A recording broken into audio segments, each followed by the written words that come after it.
For the month of December, my worship team and I have been reading through the book of Luke, a chapter a day. I love the Gospel of Luke.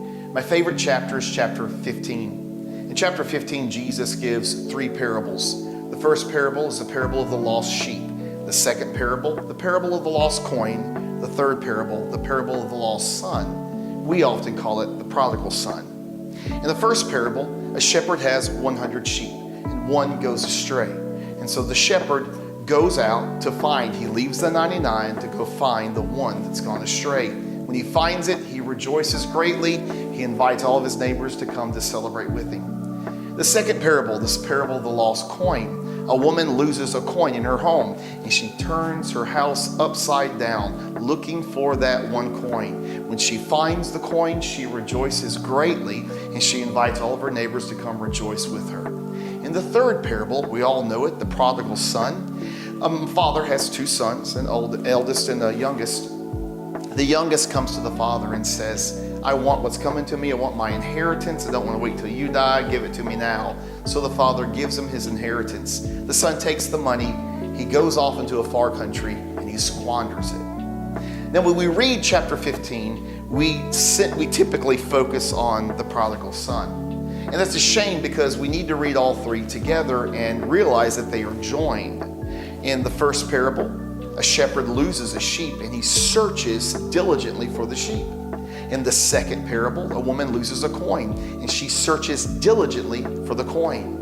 In the third parable, a young son walks away from his father, walks away from the home. No one goes searching for him. And that should make us wonder why. Who should have gone after the son? Some may say that the father should have gone, but I don't think so.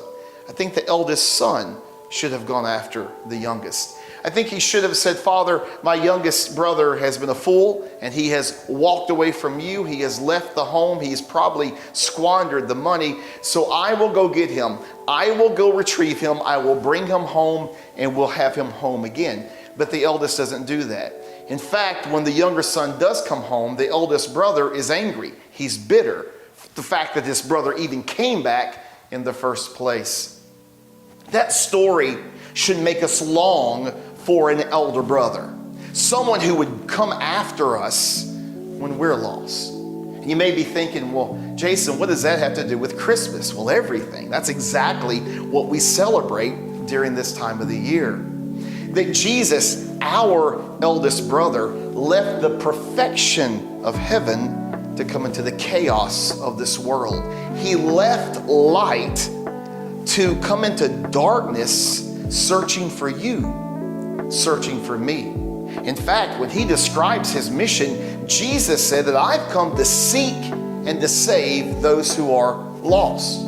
The Apostle Paul, in one of his epistles, said, even while we were dead in our trespasses, Christ died for us. When we were as far away from God as we could be, when we were thumbing our noses up at him, when we were diligently running away from God, Christ came to find you. He came to find me, to bring us home. Today, I want you to find some time just to be alone with the Lord, to look up to Jesus and say, thank you, Lord. Thank you for seeking after me when I was so lost. Thank you for coming after me when I was so far away. Thank you for dying for me to bring me home. From all of us at McGehee Christian Center to all of you, Merry Christmas.